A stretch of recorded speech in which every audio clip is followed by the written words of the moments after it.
สบายดีท่านผู้ชมที่เคารพต้อนรับท่านผู้ชมเข้าสู่การนำเสนอข่าวภาคเที่ยงจากของข่าวโทรภาพแห่งซาลาวพบกันในเที่ยงของวันเสาร์วันที่ 4 เมษายน 2026รับหน้าที่รายงานข่าวภาคนี้ข้าพเจ้าสุริวัลย์พลเยี่ยมท่านผู้ชมข่าวภาคนี้เขาก็มีหลายข่าวที่สำคัญมานำเสนอทางข่าวภายในข่าวต่างประเทศพร้อมด้วยข่าวกีฬาทำวินี้ไปที่กระทรวงป้องกันความสงบได้จัดพิธีโฮมสุมนุมเฉลิมฉลองวันสร้างตั้งกำลังป้องกันความสงบครบรอบ65 ปีในวันที่ 3 เมษายน 2025 ที่สโมสรกระทรวงป้องกันความสงบโดยการเป็นประธานของทานพลโทวันทองกล่องมณีคณะเลขาธิการศูนย์กลางภาครัฐมนตรีกระทรวงป้องกันความสงบมีการนำกระทรวงป้องกันความสงบพนักงานอาวุโสบำนาญแขกถึกเชิญพร้อมด้วยพนักงานลักเลงเข่าห่วมในพิธีพลตรีสินทวงศ์ไสยกรอดีตรองรัฐมนตรีกระทรวงป้องกันความสงบได้ขึ้นปาฐกถาเกี่ยวกับความเป็นมาของวันสร้างตั้งกำลังป้องกันความสงบการเติบใหญ่ขยายตัวและผลงานไซสนะแต่ละระยะของกำลังป้องกันความสงบประชาชนโดยภาครัฐได้ตกลงกำหนดเอาวันที่ 5 เมษายน 1961 เป็นวันสร้างตั้งกำลังป้องกันความสงบประชาชนซึ่งมาฮอดวันที่ 5 เมษายน 2026 พอดีครบรอบ 65 ปี 5 เมษายน 1961 5 เมษายน 2026การกำเนิดของกำลังป้องกันความสงบประชาชนลาวแม้นมีความหมายสำคัญทางด้านการเมืองอันใหญ่หลวงในประวัติศาสตร์ของชาติลาวนับแต่เมื่อสร้างตั้งกำลังป้องกันความสงบได้เสื่อมซึมและปฏิบัติ3หน้าที่คือตำรวจต้องฮู้เฮ็ดเวียกงานก่อสร้างรากฐานการเมืองและพัฒนาชนบทตำรวจต้องฮู้เฮ็ดเวียกงานสืบข่าวกำสภาพการตำรวจต้องฮู้กฎหมายภายในและต่างประเทศพร้อมเดียวกันนั้นกำลังปกส.ยังได้เคลื่อนไหวป้องกันฝึกแอบหำเฮียนปรับปรุงกำลังเพิ่มพูนผลิตผลหาเลี้ยงกุ้มตนเองโดยการสร้างพลาธิการกับทีทั้งขนขวยก่อสร้างหักฐานซึ่งได้รับความหักแพงสู้ช่วยเหลือจากประชาชนบรรดาเผ่าตลอดมาถึงว่าในเบื้องต้นกำลังเฮายังอ่อนน้อยการประกอบอาวุธพาหนะล้าสมัยระดับเทคนิควิทยาศาสตร์บ่ทันสูงแต่ย้อนความเฮียงห้องต้องการของประเทศชาติกำลังปกส.ได้เด็ดเดียวเสริมขยายน้ำใจหักชาติหักความเป็นเอกราชและพื้นแผ่นดินอันอุดมหังมีของตนบ่ยอมเป็นข่อยค่าให้แก่ชาติอื่นได้พร้อมกับกองทัพประชาชนบรรดาเผ่าต่อสู้ต้านการหุกหานของจักรพรรดิภายนอกและลูกแรงตีนมือขายชาติตลอด 65 ปีแห่งการกำเนิดและเติบใหญ่ขยายตัวของกำลังปกส.ภายใต้การนำพาของภาคประชาชนปฏิบัติลาวแม่นประวัติศาสตร์แห่งการทดสอบอันใหญ่หลวงในการต่อสู้อันยืดเยื้อยาวนานเพื่อญาติเอาความเป็นเอกราชแห่งชาติตลอดระยะทางอันละเอียดละเอียวยุ่งยากลำบากที่สุดแต่ก็เปรียบล้นไปด้วยผลงานและไสยชนะอันสง่าราศีภายใต้การนำพาอันสลาดส่องใสของพรรคประชาชนปฏิวัติลาวกำลังปกส.ได้สามัคคีเป็นจิตหนึ่งใจเดียวในการปฏิบัติหน้าที่การเมืองทั้งประสานสู่หบอย่างพิราศหาญออกแห่งปรับปรุงก่อสร้างกำลังของตนให้นับมือเข้มแข็งและขยายตัวเป็นลำดับมาไปที่พิธีเปิดทดลองบัตรที่ต้องเติมเงินเข้าก่อนแล้วจึงนำใช้วีซ่าเพอร์เพรสคา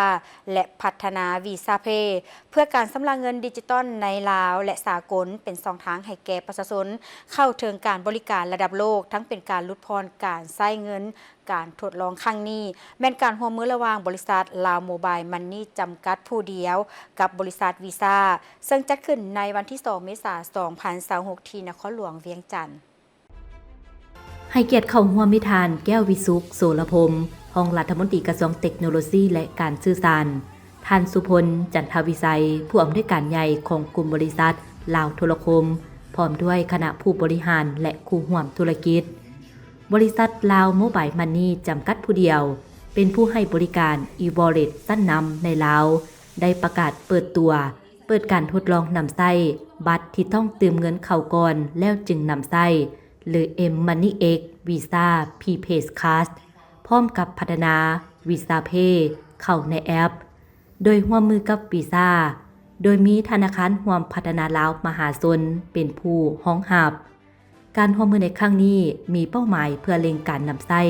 การชำระเงินดิจิตอลและสนับสนุนการเปลี่ยนผ่านของลาวไปสู่สังคมบ่ใช้เงินสด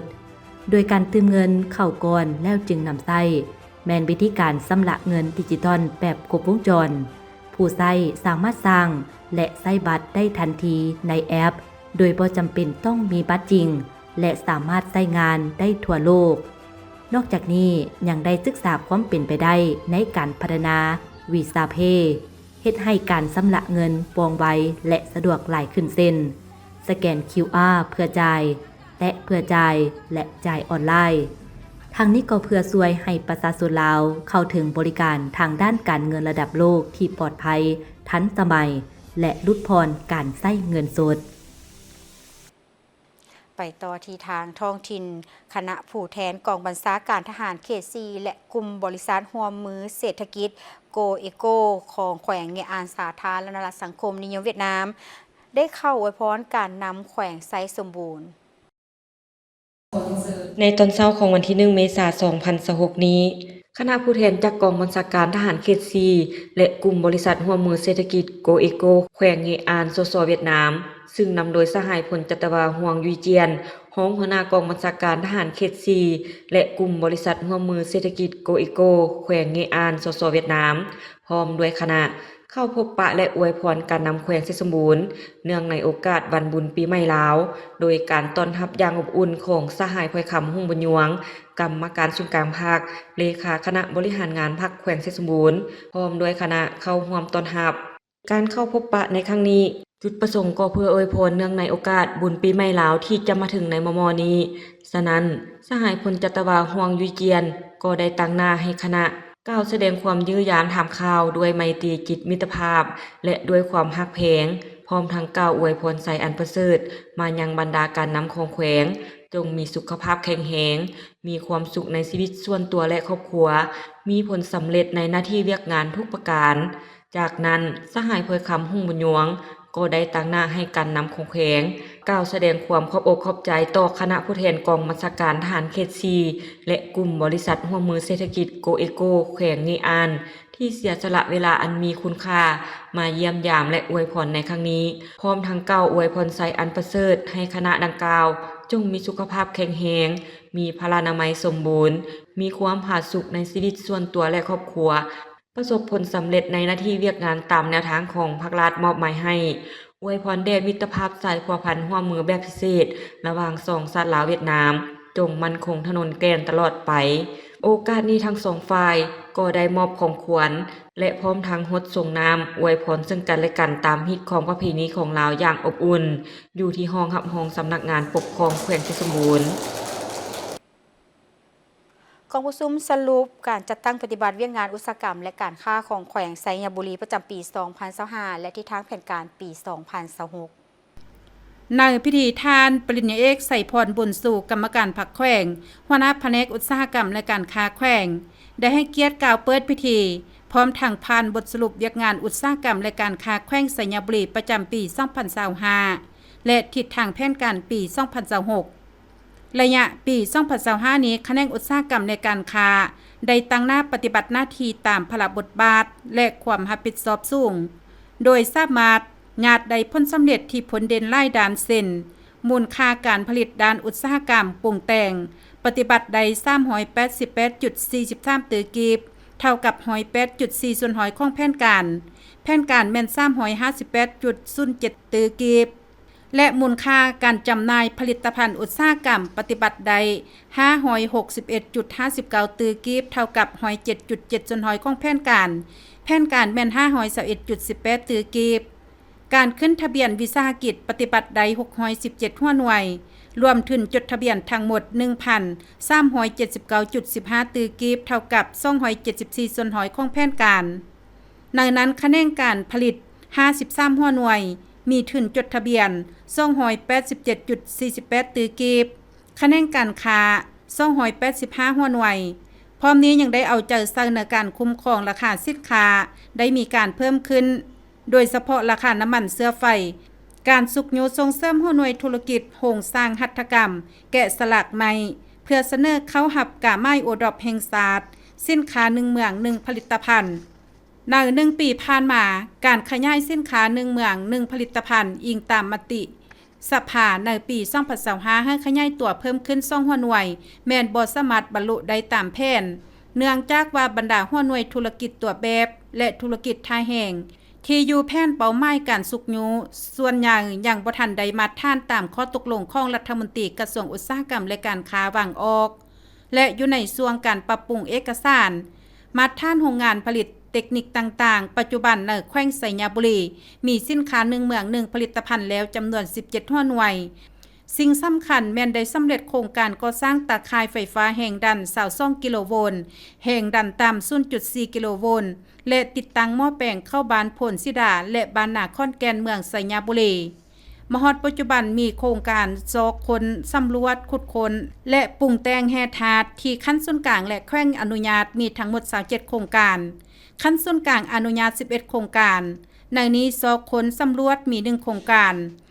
และระยะสำรวจและศึกษาความเป็นไปได้ทางด้านเศรษฐกิจเทคนิค5โครงการ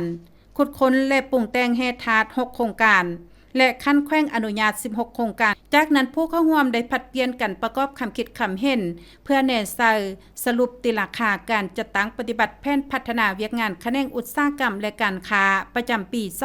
2025และกำหนดทิศทางแผนการจุดซุ่มสำหรับปี2026พร้อมกันนั้นได้ซอก็เห็นผลงานด้านดีที่ตั้งหน้าด้านอ่อนข้อคงค้างที่จะได้พร้อมกันปรับปรุงแก้ไขให้ดีขึ้นในต่อหน้าเมืองหลาแขวงอุดมไซได้จัดประทากถาหวนคืนมุนเสื้อวันสร้างตั้งกำลังป้องกันความสงบครบรอบ65ปีและวันสำคัญต่างๆของชาติในพิธีผูกเขาห่วมก็ได้หับฟังประวัติแห่งการกำเนิดการเติบใหญ่ขยายตัวผลงานที่พ้นเด่นและเสริมขยายธาตุเทมุนเสื้ออันสง่าองค์อาจกล้าหาญตลอดระยะ65ปี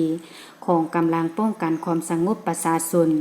ซึ่งเมียนกำลังประกอบอาวุธปฏิวัติอันแหลมคมโดยเมียนภาคประชาชนปฏิวัติลาวเป็นผู้สร้างตั้งนำพาเด็ดขาดโดยกงหอบด้านเป็นกำลังที่มาจากประชาชนโดยประชาชนและเพื่อรับใช้สิทธิผลประโยชน์ของประชาชนลาวบรรดาเผ่าอย่างแท้จริงกำลังป้องกันความสงบประชาชนได้กำเนิดและเติบใหญ่ขยายตัวในขบวนการต่อสู้ปลดปล่อยชาติตามจักรพรรดิผู้หูหานปกปักรักษาเสถียรภาพทางด้านการเมืองความเป็นระเบียบเรียบร้อยทางด้านสังคมกำลังป้องกันความสงบเวลาใดก็มีมุนเสื้อการต่อสู้อันองอาจกล้าหาญมีน้ำใจเสียสละเด็ดเดียวบ่ยอมจำนนมีความซื่อสัตย์บริสุทธิ์มีความสามัคคีเป็นปึกเพชรเนนนาเลนักเน้นขึ้นเป็นเก้าพร้อมนี้ยังหับฟังประวัติแห่งการกำเนิดและการเติบใหญ่ขยายตัวตลอดระยะ64ปีของกำลังป้องกันความสงบแขวงอุดมไซตึมอีกจากนั้นสหายพันโทสุรีดวงพรไซกรรมการประจำภาคเมืองหัวหน้ากองบัญชาการป้องกันความสงบเมืองก็ขึ้นบรรยายเอกสารมุนเสื้อวันสร้างตั้งกำลังป้องกันความสงบเมืองลาครบรอบ60ปีนับแต่ได้หับการสั่งตั้งกำลังป้องกันความสงบเมืองลาก็ได้สืบต่อจะตั้งปฏิบัติแนวทางป้องกันชาติป้องกันความสงบทั่วปวงโซนติดพันกับการพัฒนาเศรษฐกิจวัฒนธรรมสังคมตั้งหน้าปรับปรุงก่อสร้างกำลังป้องกันความสงบอย่างรอบด้านโดยถือเอาการปรับปรุงก่อสร้างกำลังทางด้านคุณธาตุการเมืองเป็นกกปรับปรุงก่อสร้างกำลังทางด้านความรู้ความสามารถด้านวิชาการวิชาเฉพาะเป็นสำคัญการปรับปรุงก่อสร้างพนักงานนำพาบัญชาเป็นอันตัดสินเสริมขยายธาตุเทและมูลเสื้ออันดีงามของกำลังป้องกันความสงบพร้อมกันตั้งหน้าเหตุถูกสำเร็จหน้าที่การเมืองของตนได้เป็นอย่างดีตลอดมาคณะบริหารงานชาวหนุ่มประชาชนปฏิวัติลาวเข้าวางกระตาดอกไม้ต่อหน้าอนุสรณ์สถานไก่สอนพรหมวิหารอยู่สนามแดงนครปากเซเนื่องในโอกาสวันสร้างตั้งชาวหนุ่มประชาชนปฏิวัติลาวครบรอบ71ปีคณะบริหารงานชาวหนุ่มประชาชนปฏิวัติลาวแขวงแก่ประสากนำโดยสหายสุวรรณราชศรีหานนท์กรรมการพรรคแขวงเลขาคณะบริหารงานชาวหนุ่มประชาชนปฏิวัติลาวแขวงได้เข้าว่างกระตาดอกไม้ต่อหน้าอนุสรณ์สถานประธานไก่สอนพรหมวิหารผู้นำทีแสนเข้าหลบหักของปวงชนลาวทั้งศาสตร์อยู่สนามแดงนครปากเซจุดประสงค์ในการว่างกระตาดอกไม้ในครั้งนี้ก็เพื่อเป็นการแสดงความจงหักภักดีนำใจต่อสู่อย่างพิละอาถรรพ์และบ่ยอมจำนน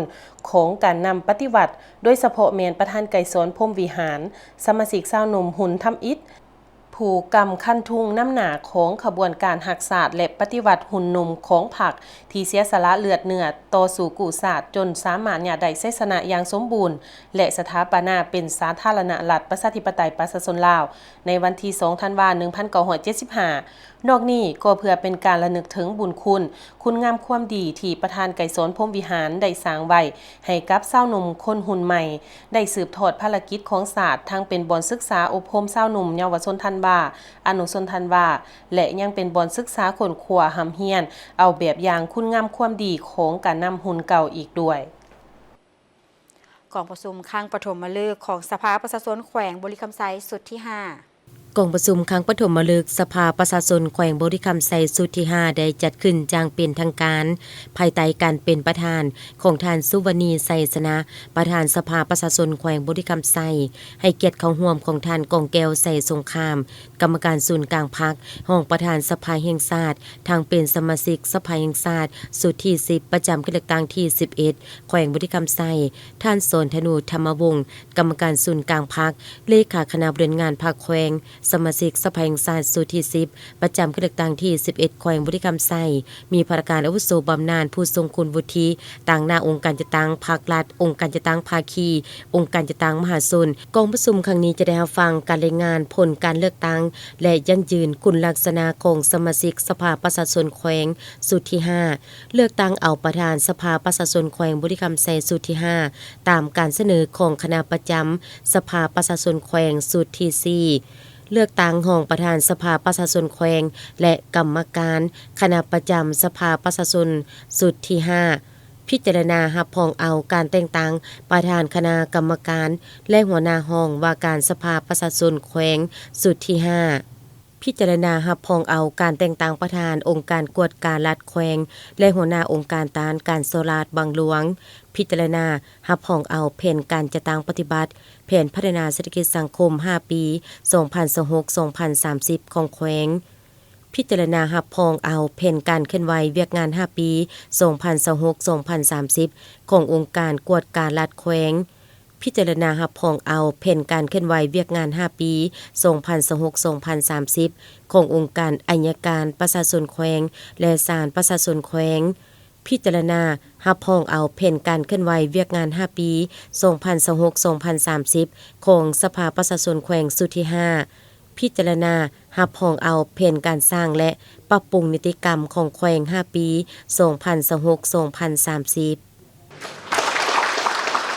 ท่านผู้ชมวันนี้ข่าวเที่ยงของพวกเขาก็หมดเวลาลงแล้วขอบใจทุกท่านที่ให้เกียรติติดตามรับชมโฆษกพร้อมด้วยทีมงานต้องขอลาท่านผู้ชมไปก่อนสบายดี